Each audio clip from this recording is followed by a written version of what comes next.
If those hints and snap judgments on Friday were just a little too subtle, we're here to tell you on the podcast daily that Chip Kelly is the new offensive coordinator at Ohio State. That is Bill Landis. I am Austin Ward. We're kicking off a new week, a burnless week as he's on vacation, but we promised to do our best without him. And we're going to start. Bill, we just didn't think like we had a lot of other things to say different than Snappy J's on Friday after the hiring was official. Chip Kelly coming in to replace Bill O'Brien. So we waited and let it marinate over the weekend. Yeah, which I hope was okay. We got a couple of texts like, "Hey, where are the snap judgments?" And I said, like, half the show about Bill O'Brien leaving was about Chip Kelly and the I guess theoretical at the time hire of him and what that would look like. And then it happened like 4 hours later. We all thought it was going that direction. Like clearly, I think based off the conversation we had on Friday, it still happened much faster than I thought it would. Like I wasn't necessarily anticipating that like before dinner time on Friday we would know that Chip Kelly was going to be Ohio State's offensive coordinator. So that part of it was surprising, and it also is like it's a little crazy, right? That like Ryan Day hires Bill O'Brien, good hire. Most people are excited about it. Certainly has an impressive resume. Unexpectedly lose him after 3 weeks by a scenario that no one could have seen coming. And then you just replace him by poaching an in-conference opponent's head coach to come be your play caller and quarterbacks coach. Like, it's insane that Ohio State is able to do that.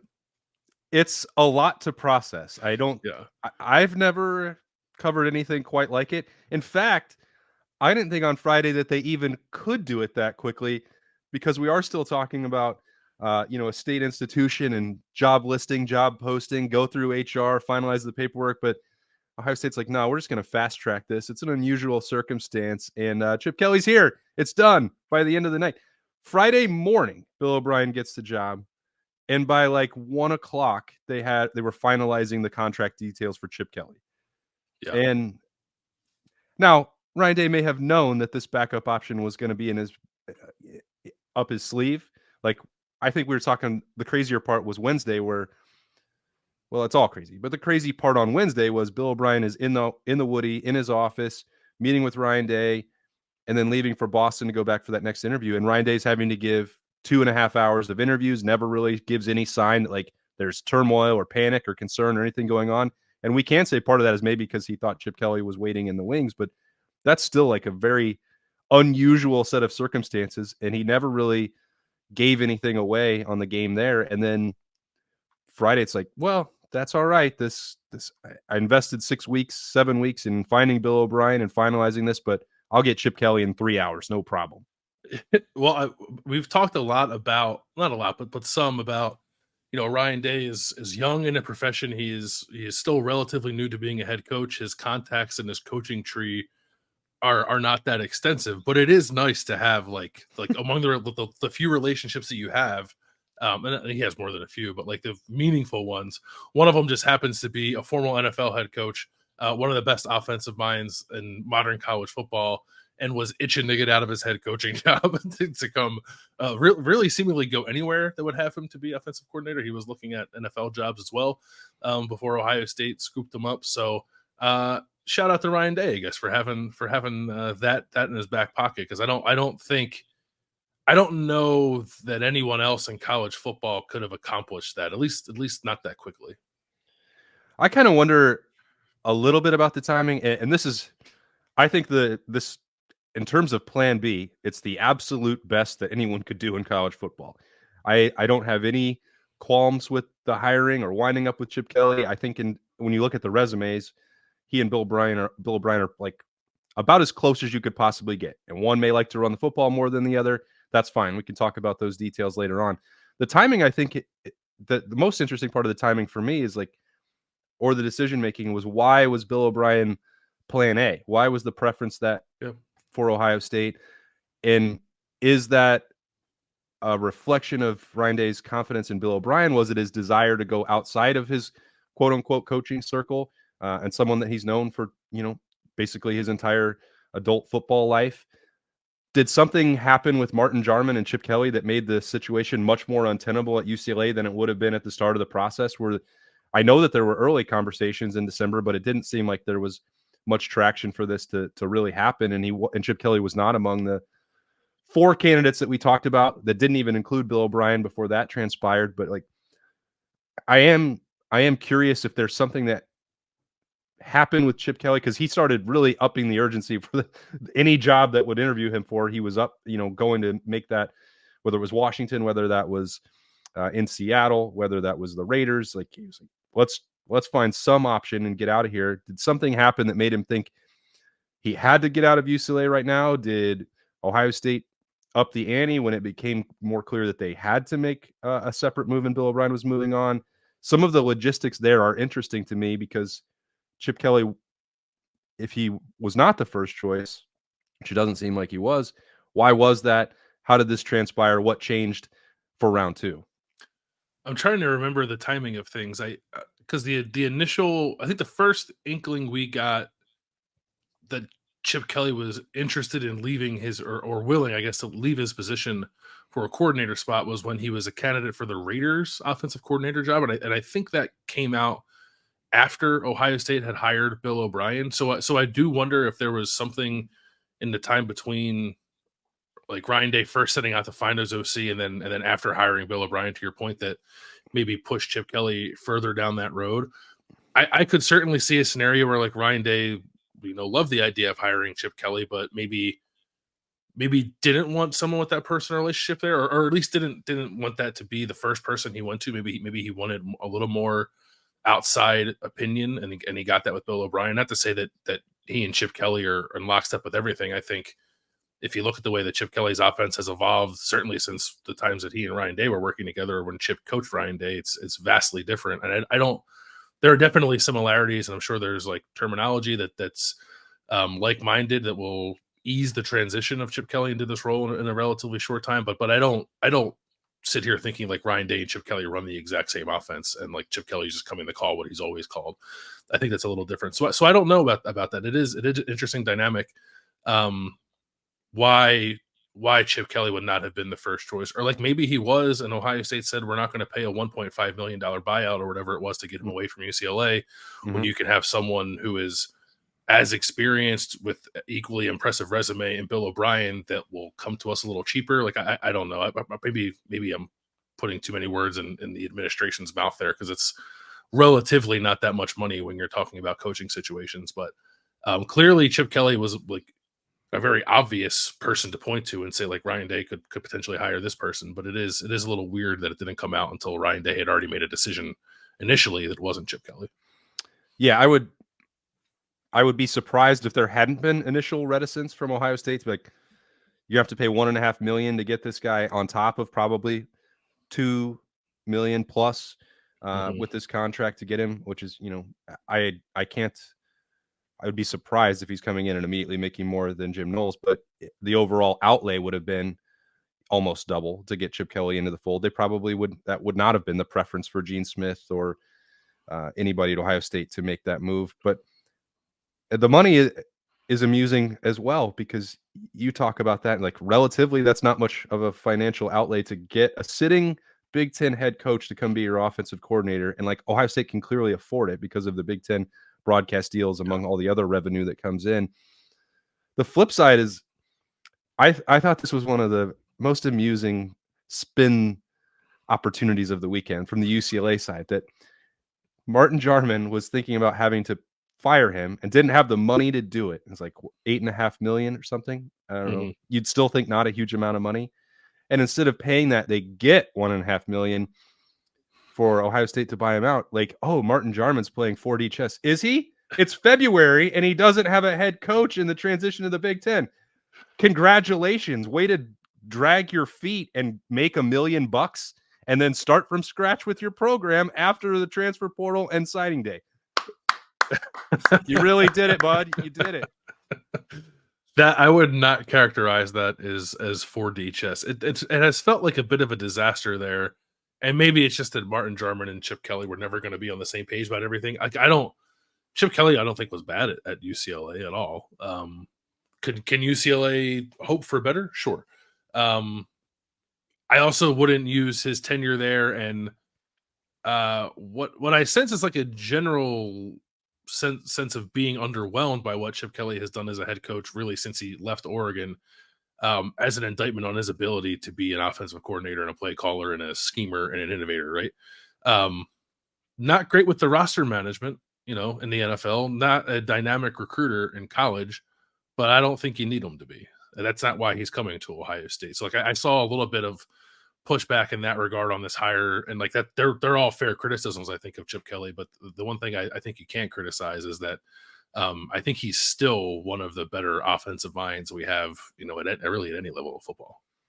Yeah, if Chip Kelly's going to get another head coaching opportunity, which certainly you cannot rule out down the road, especially if he does what we may expect or project him to do with all this talent with the Buckeyes, he's going to have to be a lot better at that. I don't think the recruiting and NIL stuff and roster management decisions and all that worked in his favor at UCLA. And I mean, I think even dating back to Oregon, it's like people were, Yeah. Can he do this on a level playing field? Can he build a program that can compete in the trenches? Like, I don't know. You can ask those questions, but it really doesn't matter for Ohio State at all because the recruiting piece is going to be well covered by Ryan Day and Brian Hartline and the rest of that offensive staff. I don't think that Bill O'Brien was really expected to come in and be a dynamic on-the-road recruiter for Ohio State either. So I think that's part of what may make this job appealing to people with that coaching profile like Bill O'Brien or Chip Kelly is that this may be one of the few jobs in the sport. We talk about how difficult it is. Jeff Hafley wants out. He wants to go to the NFL for whatever reasons, and the calendar is nuts, and you don't have time for yourself. Right now, Ohio State offensive coordinator might be the best job in terms of compensation and hands-off responsibility for roster management. Look at the candidates that Ryan Day was able to talk to. Yeah. This was a coveted position because you aren't going to have to do 24/7, 365 recruiting, DMing, messaging, whatever, because Ryan Day just needs somebody to take over the offense and dial up some ball plays. Yeah, like you'll have to travel, right? We've seen, and Jim Knowles, it feels like, has been out there a little more during these off-season windows since the season ended. But I don't think either Jim Knowles or Chip Kelly now are going to have to do what you're talking about: the texting, the DMing, the constant phone calls, right?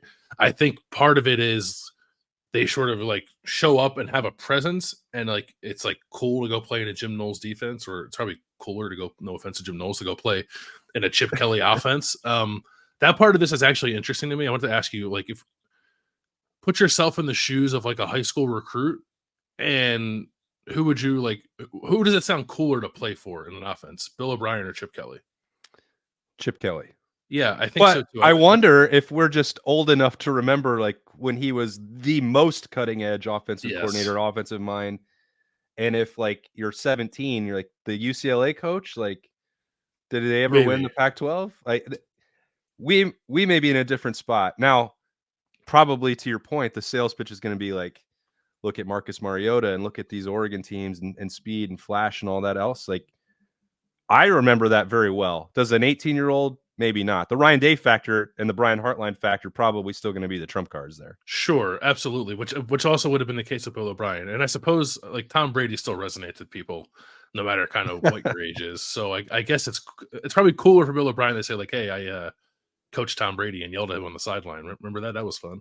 But it's something, yeah, maybe it's just my age. Something about me thinks like it'd be more exciting for me to play in a Chip Kelly offense, because like the shorthand of that, I feel like I have a better picture in my mind of what that is compared to a Bill O'Brien offense. Because I don't. Well, I did. I asked you about that a couple weeks ago, and I was like, well, "What do you describe the Bill O'Brien system as?" And like, I don't know. It's bespoke. It's good that he can adjust to the personnel, but I think that's a point well made. Like, you do know what to expect from Chip Kelly with spreading it out and speed and up tempo, and then being able to run the football in creative ways, which I think is really something that you're intrigued by.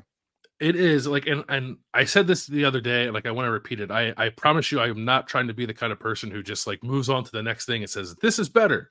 But I do find myself like more excited / intrigued by Chip Kelly running Ohio State's offense than I was Bill O'Brien. And it's like, I thought Bill O'Brien would have done a great job. Certainly excited about what he had done with quarterbacks and what he can do with quarterbacks at Ohio State. But when I've thought about the things that Ohio State needs to like tweak, or like the ways it can get better, I kind of just think Chip Kelly can help get them there in a better way than Bill O'Brien was or could. Some of that is the tempo that you talked about, although Chip Kelly's offense is UCLA. I don't think we're playing quite as fast. as his offenses at Oregon did, and he was kind of like revolutionizing the way that people use tempo.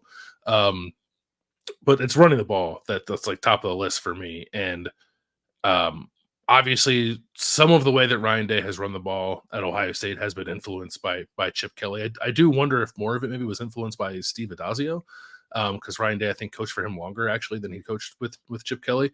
Um, but Chip Kelly's run game at UCLA was just like incredibly diverse, and Justin Fry was obviously there for part of that. And I have felt like over these last 2 years that Justin Fry has done a nice job of kind of pushing the run game forward, sprinkling in some things here and there, especially last year when they ran much more like gap scheme stuff than they had previously during Ryan Day's tenure. And I think now with Chip in the building, he'll just like push them farther a little down the road. And I think run game diversification, finding ways to maybe to use both of these really good running backs, Quinshad Judkins and Travion Henderson at the same time, getting creative with a quarterback who we know is at least willing and capable to run. All that's really exciting for me. And I actually think Chip Kelly's presence maybe could help the offensive line a little bit too. Maybe not so much from a technique standpoint, but from like an angles standpoint and schematic standpoint. I think there are more ways that Chip Kelly can enhance this offense maybe than I was anticipating from Bill O'Brien. And I don't say that to say that Bill O'Brien would have been bad. I think there's just different ways to be good.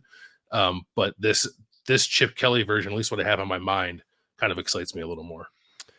Yeah, I know you have not watched every UCLA game under Chip Kelly, but I remember you had watched a decent amount with Justin Fry in working with that offensive line to see what he could do with the run game and coordinating that or helping coordinate that, or depending on which year and which title he was given. When you think about Chip Kelly and Justin Fry together, you talked about some more versatility and diversifying the run game. What do you mean by that? What does it look like? I think just like maybe more balance between zone and gap scheme. Like I don't think that Ryan Day's ever going to get away from like running outside zone, running inside zone. And I'm not saying that he should. I think any good run game sort of has elements of all of that together. But Chip's done like fun stuff. Honestly, like not dissimilar from Michigan. Like it's not exactly the same, but I like the intent of different formational stuff, like playing a bigger personnel, but like getting creative with it, playing unbalanced sometimes with your line. Like Ohio State, I feel like has like dipped its toe in there, right? At least under Ryan Day. But it's not really embraced like creativity in the run game, maybe to the extent that I would like to see them do, just because I think they have good players and it'd be fun to watch them try to execute that stuff. I'm not saying that Ohio State's offense has been bad, and Ryan Day doesn't think it's been bad either. He's not bringing somebody in to totally retool things, but it's just adding on to what has already been successful for them. And I think the biggest way they can do that is a little more ingenuity with the way that they run the ball. And I think that's what Chip Kelly is all about. I think I talked about this maybe on my last podcast with The Athletic. I don't know how we got on the topic. We must have been talking about like Ryan Day's run game. I think it was in 2019. It was in 2019 when like Ohio State's offense first year into Ryan Day was like running the ball really well. And I remember specifically after the Indiana game, a lot of questions like, oh man, Ryan Day, who knew you had this in you? We thought we were going to throw the ball 50 times a game. And I was thinking to myself, like, well, he coached for Steve Adazio and Chip Kelly. And at the time, like I felt like Chip Kelly was sort of being mischaracterized as a guy who just wanted to throw it around all the time. And it's like they ran the ball really well at Oregon, and they ran the ball really well for the most part at UCLA in fun and exciting ways. So I guess like maybe people equate tempo to throwing. And it's like certainly they threw the ball and they use a lot of like that perimeter throws that Urban Meyer loved. Like Urban Meyer, I think, was pretty heavily influenced by Chip Kelly too. But there's a baseline physicality, I think, with the way that Chip Kelly wants to play offense that is there, I think, in Ryan Day's philosophy, but I think there's just much more to get into. And I'm excited to see if like Chip's ideas for how to run the ball that way and Ryan's ideas for how to develop a really dangerous passing attack kind of get blended together, because the thought of doing that with Ohio State's talent, frankly, is pretty terrifying if I'm a team that has to play Ohio State. Well, I mean, the best way to run tempo and get up tempo is quick hitting plays and run plays close to the line of scrimmage. You can't run 4 vertical routes and then expect your wide receivers to be able to snap the ball every 10 seconds. Yeah, true.